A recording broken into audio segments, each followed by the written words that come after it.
Welcome back to Primetime Local News. Buck in the studio with me, and not normally the day we talk about sports, but since we missed out on Monday, we thought we'd give you guys something to feed on before the weekend comes. Perfect. So we're going to do things a little bit differently today. We're actually going to have a back and forth. We slayed a few trees to provide us with some papers. So we're going to get into a mix of local topics, pro sports as well, and we're actually going to start with sports. My first question for you is the Carolina Hurricanes end game celebrations that have been rather elaborate, duck, duck, goose, playing baseball, hitting home run, are you with Don Cherry that they're an embarrassment? Jerks, by the way. Jerks, that's correct. Or do you think that this is actually just a fun thing that people are enjoying, especially in Carolina? First of all, Grapes is a grumpy old uncle yours that you just, everybody has. Grumpy. That you just kind of get embarrassed every once in a while. But you know what? He's got a point. And there's an old saying that I always live by with hockey and any sports, say little when you lose and less when you win. If you went back to the 70s, and Carolina did that, and they just beat the Philadelphia Flyers in Carolina. Can you imagine the Philadelphia Flyers back in the 70s? Dave Schultz, Kinderchuk, all the boys, Moose DuPont. There would be no duck, duck, goose.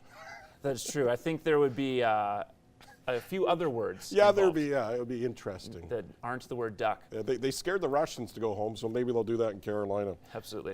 Rustler women's volleyball team is going off to Ambrose College in Calgary. They have won 2 straight provincial championships. Winning one's tough.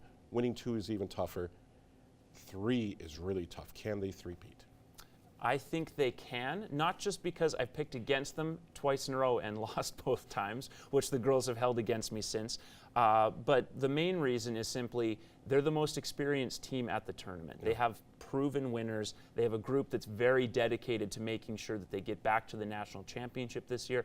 Their toughest test, I think, is tonight at 6 p.m. against Ambrose, simply because Ambrose has 600 screaming fans. You never know when the home team sometimes gets that magic. And they're a pretty big team. The Rustlers are a little undersized. That's their one sort of weakness. But I have faith that they are going to repeat this year. And you don't see a lot of three-peats in ACAC, so that's going to be history. I don't think you see three-peats in sports in general. True, true. All right, so we're going to move on to back to the pro sports side of things. Spring training coming up for the Blue Jays. Buck, what's the most interesting storyline they have going into the year? Well, it's going to be Vlad Jr. And you're going to wonder, this kid is legit. He's 19. He is going to be a legit superstar, but is he ready now? Or do you wait even longer? And do the Blue Jays have that comfort level that they can wait that long? Because if they don't, then he's going to be in the lineup. And it'll be interesting to see if he gets in the lineup sooner or later.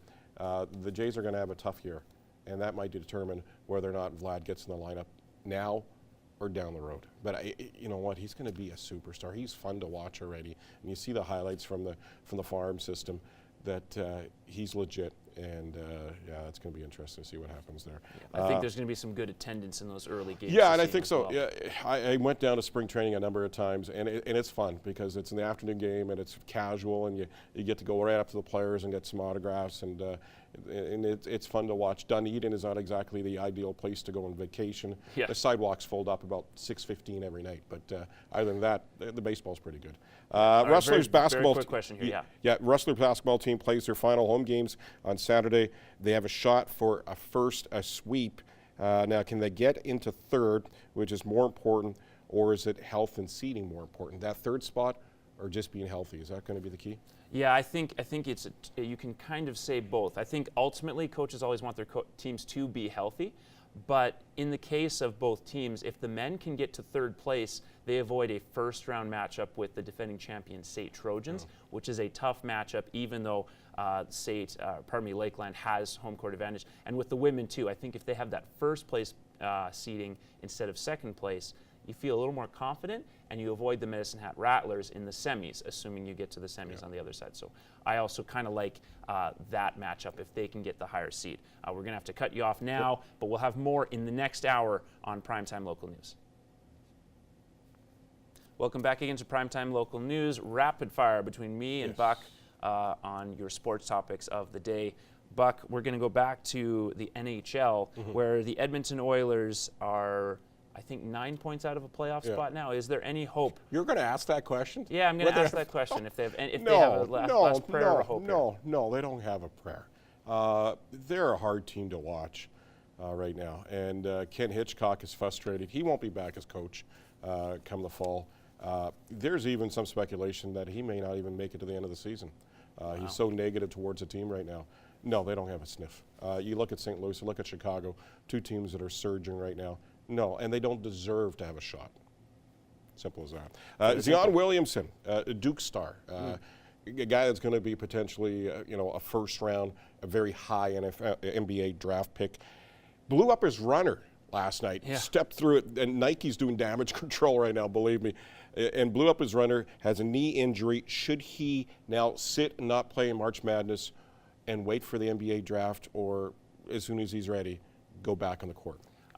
This is a tough one for me because I kind of understand both sides. I don't like players sitting out and not competing for a team they agreed to compete for. I know it's not a professional contract, but for college players, I think there's a level of that's still in place. The other side is that this is his future we're talking about. If he injures, this is just a knee sprain, a mild knee sprain. He injures his knee worse than that. That can affect his future earnings. And as the projected #1 pick, and some people are calling him the next LeBron, I mean, that's millions of dollars he could miss out on if something worse happens. And at some point in his career, he's going to face injury anyway. But I think depending on the evaluation in a couple of days, that will probably make the decision. But I think it's a tough issue. And if I was in his shoes, there's a good chance I would sit this one out. Duke's still good without him, though. They are still good. They're not national championship level good without him. Really? And I think that's the key sticking point for many people. The Lloydminster Bandits, a pair of overtime games at home, won on Monday, lost on Tuesday, and now have Game 5 in Killam on Saturday. Are we going to be back at the Civic Center on Sunday for Game 6? You know what? If you look at performance on Monday and Tuesday, especially Monday's performance, I would say yes. But there was a lot of breakdowns in that Tuesday performance where they jumped out to a 3-1 lead after one and really didn't play good hockey for the last 40 minutes. Played a little bit better in that first overtime, but just didn't get the breaks late in that overtime period and lost to Killam. Killam is a tough place to play. The fans are raining on you. They're more physical and bigger team almost in Killam. It's a smaller rink, and they can play that physical game with them in Killam. So you know what? Bandits have won it on the road before in Killam, and it will be tough. But yeah, I'm going to say they probably will pull it off Saturday and have a game here Sunday, which will be huge for the organization. All right, let's rapid fire the rest of these as fast as we can. Sure. So really quick, Calgary Flames, do they still need tweaks, or are they back on track? They're getting back on track. I think there's still concern around goaltending. It's going to be interesting Monday with the NHL trading deadline coming up. Will they be active? The other thing that's kind of the wild card in the West right now is what is going on with the Winnipeg Jets.